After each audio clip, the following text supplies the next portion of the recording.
Welcome to The Explainer. Today, we are diving deep into a really cool metaphysical system.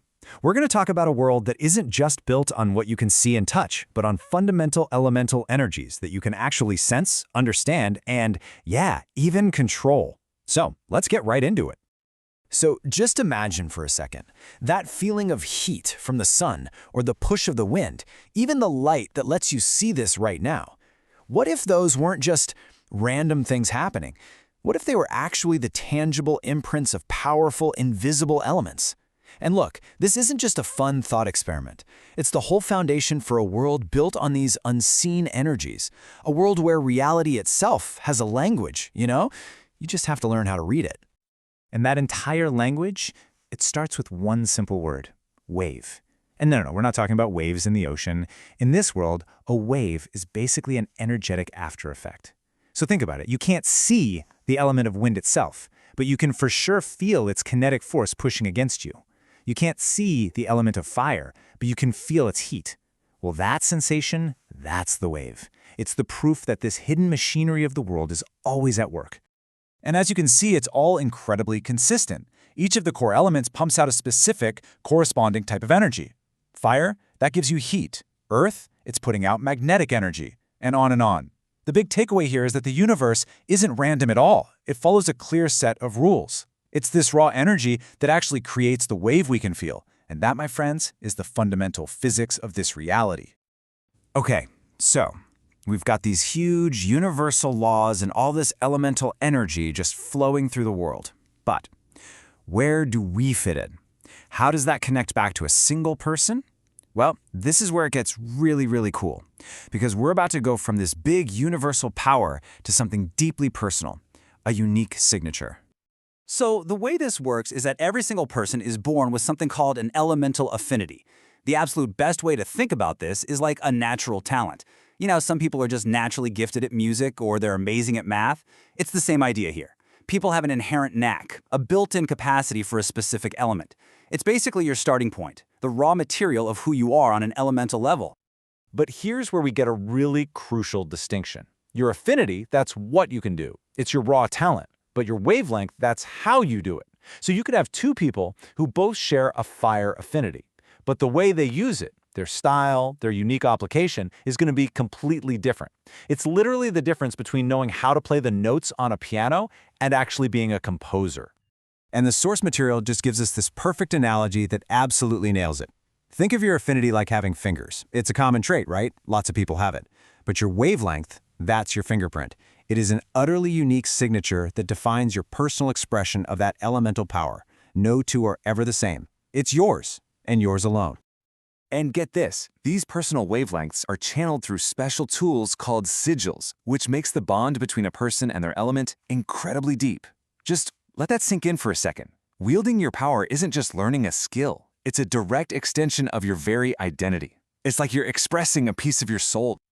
All right, Section 2, Sensing the Elements. So we've got these invisible waves all around us and these unique wavelengths inside of us. But how in the world does anyone actually perceive them? Let's take a look at the tools we use to read this hidden world. Okay, now this is where it all clicks and connects right back to our own reality.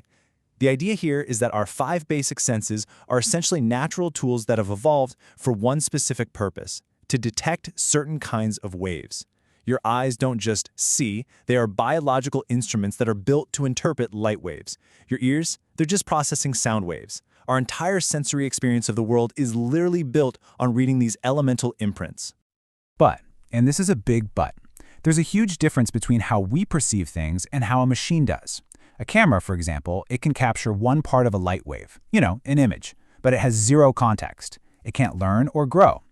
Our senses, on the other hand, can pick up on multiple facets of a wave, and our understanding actually deepens with experience. It's exactly why a machine can record a moment, but only a person can truly experience it. And that leads to this mind-blowing idea, that some waves are just so complex, so multifaceted, that our 5 basic senses literally cannot register them at all. To perceive those, you have to awaken a higher level of awareness, what we'd call extrasensory perception. And the cool part is, this isn't treated like magic. The idea is that it's a natural evolution of the senses, something you can unlock through deep knowledge and experience. All right, on to section 3, the elemental chain reaction.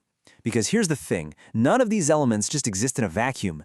They're constantly interacting, influencing each other, and even transforming into one another in this constant logical flow.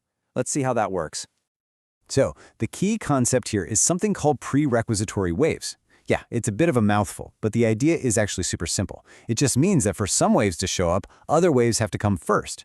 It's like a cosmic domino effect, a chain of cause and effect. And if you can understand this chain, well, that's the key to both predicting what's going to happen and even manipulating the environment yourself. And here is a perfect real-world example. A lightning wave doesn't just pop into existence out of nowhere. No, it follows a totally predictable sequence. First, a heat wave causes evaporation. That leads to rain and storm waves. The storm then generates a ton of air friction from the wind, and that friction, that's what finally gives birth to the lightning wave. So you see, if you understand this chain, you're never surprised by the storm. You saw it coming from that very first wave of heat. Okay, final section. We've covered what waves are, how we sense them, and how they interact with each other. Now, let's bring it all home and look at how a person goes from just having a natural talent to achieving true, undeniable mastery. So in this system, mastery is measured by your wavelength range. And this is a really important point. This isn't about raw, brute strength. It's all about versatility, knowledge, and experience. So becoming a master isn't about becoming stronger. It's about becoming smarter and getting more and more in tune with your element. And you can see it so clearly on this chart. A novice, they've got this tiny, narrow range. They might only know 1 or 2 ways to use their affinity. But a master? Whoa! Look at that. Their range is huge. It's flexible. It's the difference between a guitarist who knows 1 chord and a guitarist who can compose a whole symphony. They can adapt their wavelength to deal with literally any challenge. And every now and then, this journey of growth leads to a massive leap forward. They call it a threshold. It's that breakthrough moment, you know? That point where your understanding gets so deep that your powers don't just get better, they actually evolve. This is that moment where all your practice turns into genuine insight, and that insight changes everything. And this is where it all comes full circle, bringing us right back to those prerequisitory waves. By truly understanding the fundamental rules of the world, like how rubbing 2 rocks together creates friction, which creates heat, an earth user can cross a threshold and awaken a fire affinity. Knowledge quite literally unlocks new power. So when you boil it all down, this entire system is about perception and understanding. It suggests that our reality is just layered with all these forces and all this information that we just can't detect. We don't have the right tools. And it really forces you to ask the question, if our own senses are just specialized instruments for one tiny band of waves, what else is out there all around us right now that we're simply not equipped to perceive? What fundamental realities are just waiting for us to figure out a new way to see?